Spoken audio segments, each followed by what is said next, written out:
नमस्कार, जनअपेक्षा न्यूज में आपका स्वागत है। मैं हूं आपके साथ दीप्ति। आइए रुक करते हैं आज की खास खबरों की ओर। सीतामऊ में हुए आज स्वतंत्रता दिवस के उपलक्ष्य में मिठाई को लेकर दोगलापन देखने को मिला है। नगर परिषद और जनपद पंचायत की लापरवाही देखने को मिल रही है। जिला योजना समिति के सदस्य अनिल पांडे ने प्रभारी मंत्री को एक पत्र लिखा है, जिसमें अनिल पांडे का स्कूल में पढ़ने वाले बच्चों के लिए दर्द स्पष्ट रूप से झलक रहा है। इसी को लेकर सीतामऊ नगर परिषद पार्षद व जिला योजना समिति के सदस्य अनिल पांडे से खास बातचीत की है। आप देख रहे हैं जन अपेक्षा समाचार पत्र में हूं संजय व्यास। मेरे साथ खास मेहमान जुड़े हैं आज अनिल जी पांडे, जो जिला योजना समिति के सदस्य हैं। वर्तमान में सीतामऊ के पार्षद हैं। आप पेशे से एक एडवोकेट हैं। इनसे आज हम एक ऐसे वाकया पर चर्चा करने वाले हैं जो सोशल मीडिया पे आज खूब वायरल हो रहा है। आज हम ऐसा वाकया है, स्वतंत्रता दिवस के दिन पांडे जी ने एक पत्र लिखा है प्रभारी मंत्री जी और विधायक जी के नाम पर। इसी बारे में आज हम बात करेंगे। पांडे जी, सर्वप्रथम मैं आपको स्वतंत्रता दिवस की शुभकामनाएं देता हूं। शुभकामनाएं व्यास जी, आपको और देशवासियों को, प्रदेशवासियों को। पांडे जी, आज सोशल मीडिया में एक पत्र आपने लिखा है और चल रहा है, प्रभारी मंत्री जी को लिखा है। मिठाई को लेकर एक मुद्दा था, दोगलापन जो आज जनपद पंचायत और नगर पालिका ने दिखाया है, इस मामले में आप क्या कहेंगे? व्यास जी, ऐसा है कि आजादी के बाद से स्वतंत्रता दिवस पर, गणतंत्र दिवस पर नगर पालिका और जनपद पंचायत, चूंकि पहले नगर के गणमान्य लोगों का और प्रशासन का एक संयुक्त तत्वाधान में हम लोग जनता से सहयोग लेकर के बच्चों को मिठाई वितरित करते हैं।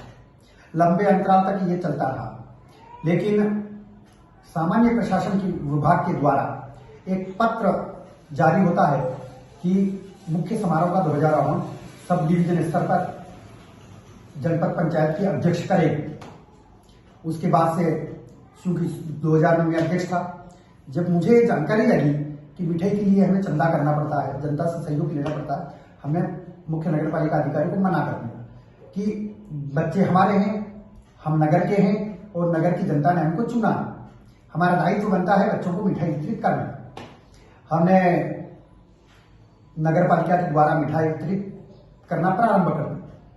बीच में एक विवाद हुआ कि झंडा वंदन जनपद अध्यक्ष करते हैं और मिठाई और व्यवस्था नगर पालिका करती है। हमने जनपद वालों से चर्चा की तो यह तय हुआ कि आधा खर्चा जनपद पंचायत देगी और आधा खर्चा नगर पालिका देगी। चूंकि उसके आयोजक अनुविभागीय अधिकारी राजस्व होते हैं, वो मध्य प्रदेश शासन के प्रतिनिधि है, तो उनके शासन के प्रतिनिधि हैं, हमारा सहयोग करने का दायित्व है और लंबे समय से मिठाई वितरित होती रही है। जनपद पंचायत भी अपना हिस्सा देते थे और नगर पालिका भी अपना हिस्सा देती थी। इस बार प्रशासन के द्वारा हमें नजरअंदाज करके बैठक करके और एक फरमान जारी कर दिया कि हम बच्चों को मिठाई नहीं बांटेंगे। ये दुर्भाग्यपूर्ण निर्णय है। मुझे जब सवेरे इस बात की जानकारी लगी, मैंने माननीय प्रभारी मंत्री जी को पत्र लिखा, उसकी प्रति मैंने माननीय विधायक जी को दी। मैंने कहा कि अपनी विचारधारा जिंदी है तो अपन जिंदे हैं, अन्यथा कोई पूछने वाला नहीं है, क्योंकि वार्ड से लेकर राष्ट्रपति भवन तक इस विचारधारा को लोगों ने चुना है। पांडे जी, मैं आपसे पूछना चाहूंगा, कहीं न कहीं मैंने देखा है कि आप हमेशा मुद्दा उठाते हैं जब आपको असंतुष्टजनक मिलता है नगर पालिका में कार्य को लेकर, आप हमेशा आगे आ जाते हैं। आखिर फिर भी आपकी बात को ना रखना, ना मानना, इस बारे में आप क्या कहेंगे? ऐसा है व्यास जी कि कुछ लोगों को जंग लग चुका है, वो क्या मालूम किस विचारधारा से प्रभावित हैं, तो हमारे जनप्रतिनिधियों की उपेक्षा कर रहे हैं। इस संबंध में मैं माननीय प्रभारी मंत्री जी से, संगठन के माननीय जिलाध्यक्ष जी से और आवश्यक हुआ तो माननीय मुख्यमंत्री जी से, उप मुख्यमंत्री जी से इस संबंध में चर्चा करूंगा कि व्यक्ति नहीं, पार्टी के कार्यकर्ता की बात मानने के लिए अधिकारी लोग बाध्य होना चाहिए।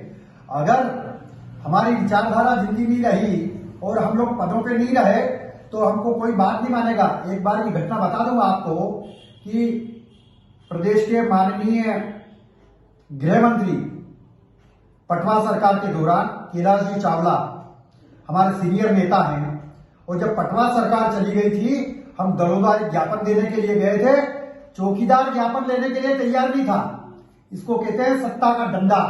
और माननीय शिवराज सिंह जी प्रदेश के मुख्यमंत्री रहे, और जब हमको कलेक्टर कार्यालय के सामने धरना लगाना था तो एडीएम साहब ने नंबर 1 सूट सर्किट हाउस में देने के लिए मना कर दिया। ये सत्ता का दबाव होता। पांडे जी, बहुत बड़ा प्रश्न है। आप सत्ता की बात करते हैं, पार्षद से लगाकर प्रधानमंत्री आपका बैठा है, फिर भी कहीं ना कहीं आपके लोगों की नहीं सुनी जा रही है, आपकी नहीं सुनी जा रही है। ऐसा नहीं है, जो लोग नहीं सुनेंगे उसको सुनाने का दम रखते हैं, क्योंकि मैं उस विचारधारा से हूं, उस संगठन से हूं। हमने मेहनत की है और मेहनत के बल पे पार्टी ने मुझे जिला योजना समिति में भेजा। मैं चौकीदार हूं और चौकीदार निगाह रखता है पूरी। अगर कोई अधिकारी नहीं सुनेगा तो हम निश्चित रूप से उसके खिलाफ कार्रवाई करेंगे। आवश्यक हुआ तो हमने कहा, आज भी ये कहा, भविष्य में इस प्रकार की गलती नहीं होना चाहिए, क्योंकि बच्चे हमारे हैं। और जिस प्रकार से आपने गणमान्य नागरिकों के साथ और बच्चों के साथ जो व्यवहार किया, ये किसी भी प्रकार से न्याय संगत नहीं है।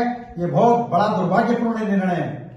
सरकार भाजपा की बार बार अधिकारियों का फेरबदल होना, बार बार उनका ट्रांसफर होना मैंने देखा है। सीताओं के इस छोटे से अंतराल में कई बार अधिकारी बार बार बदल रहे हैं। थोड़े दिन उनको कार्य को समझने में लगता है, फिर उनका ट्रांसफर किया जाता है। आखिर क्या कारण हो सकता है, थोड़ा सा आप विस्तार से बताएंगे। यासी ऐसा है, मैं स्थानांतरण के सख्त खिलाफ।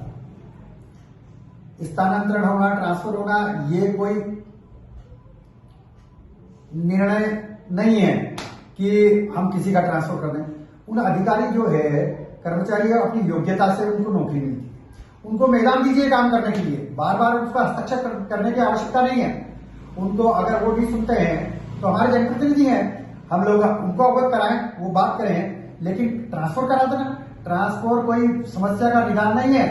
और मैं कभी ट्रांसफर करने का पक्षधर भी नहीं रहा हूं। मैं बिल्कुल अधिकारी को चाहता हूं, अधिकारी रहे, काम करे और जनहित के काम अधिक से अधिक निपटाए।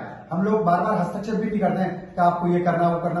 आप फ्रेम में ला करके जो वैधानिक रूप से हो वो करिए, और अगर आपने वैधानिक रूप के अलावा कुछ किया है तो संविधान का डंडा है। पांडे जी, आप भाजपा के बहुत कदावर नेता हैं, पुराने नेता हैं, आप भाजपा को अच्छी तरह से जानते हैं।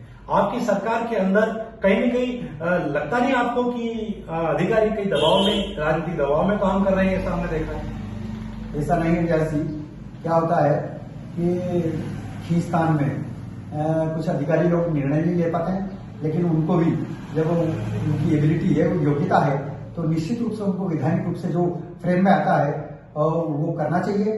दूसरी बात, चूंकि सत्ता में है और लोगों ने हमको चुना है, कई ऐसे मसले होते हैं जो थोड़े बहुत कई नियम वगैरह शिथिल भी करना पड़ेगा, तो शिथिल करना चाहिए। क्योंकि व्यक्ति के लिए नियम बना, नियम के लिए व्यक्ति नहीं बना।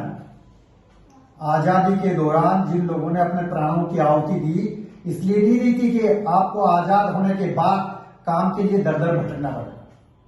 मेरे देश के यशस्वी प्रधानमंत्री जी ने, जो डॉक्टर श्यामा प्रसाद मुखर्जी, पंडित दीनदयाल उपाध्याय, अटल बिहारी वाजपेयी, इनकी विचारधारा के लोग हैं, संघ की विचारधारा के लोग हैं। हमने निर्णय किया कि लास्ट छोर पे रहने वाला व्यक्ति, जो गरीब व्यक्ति, वो भी हमारे समकक्ष खड़ा हो और उसको उस योजना का लाभ हो। इसलिए हमने गांव गांव में प्रधानमंत्री योजना के माध्यम से घर दिए। कहीं न कहीं पांडे जी, आप इस सरकार से लगता है कि आपके जनप्रतिनिधियों से नाराज दिखाई दे रहे हैं। मुझे लगता है आपकी पहचान यहां से लगाकर प्रधानमंत्री तक है। फिर आपने अपनी पहचान का उपयोग करके कभी इस काम को खत्म करने का प्रयास नहीं किया जो आपको दिखता है? व्यास जी, ऐसा नहीं है। भाग्य भी होता है, और आपको मालूम, सोशल मीडिया का और प्रिंट मीडिया का युग है, और कहीं न कहीं मेरी आर्थिक कमजोरी रही होगी कि मैं उस मुकाम को हासिल नहीं कर पाया।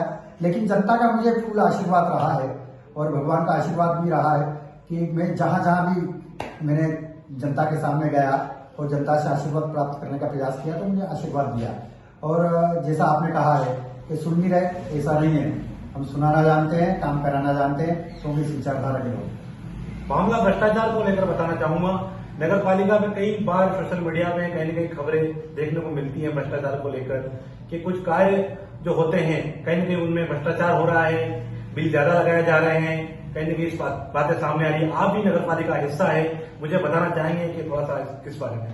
व्यास जी, आपने कहा भ्रष्टाचार के मामले में तो मुझे ऐसी कोई जानकारी नहीं है, मगर आपने कहा है तो निश्चित रूप से मैं मुख्य नगर पालिका अधिकारी से कैशबुक की प्रमाणित प्रतिलिपि लेकर के उसकी तहकीकात करूंगा कि कहाँ गलती हुई है, कहाँ क्या है। क्योंकि कुछ लोग जो है स्वतंत्र देश है और सब लोगों को स्वतंत्रता बोलने की, कुछ तो भी बोलते हैं, जैसे आपको मालूम होगा आम आदमी पार्टी के लोग किस प्रकार से मर्यादाओं को लांघ करके बात करते हैं। क्योंकि काम करते हैं तो निश्चित रूप से जैसे आपके यहाँ विवाह हुआ, कोई कार्यक्रम हुआ, भोजन बनता है तो कहीं न कहीं झूठन उठन थोड़ी बच जाती है। तो काम करने में कई प्रकार की दिक्कतें भी आती है।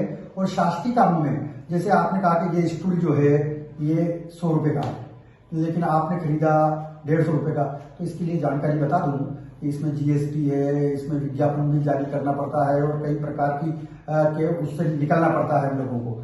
तो इसलिए उसकी कीमत का जो है सरकार के द्वारा तय सीमा से कम में भी नहीं खरीद सकते हैं और अधिक में भी नहीं खरीद सकते, क्योंकि हमको उसकी पूरी प्रक्रिया का पालन करना पड़ता है। ये थे हमारे कई मुद्दे जनता से जुड़े हुए। हमेशा पांडे जी कहीं न कहीं इसका मुद्दा उठाते रहते हैं। आज हमने इनको इस खास कार्यक्रम में बुलाया था।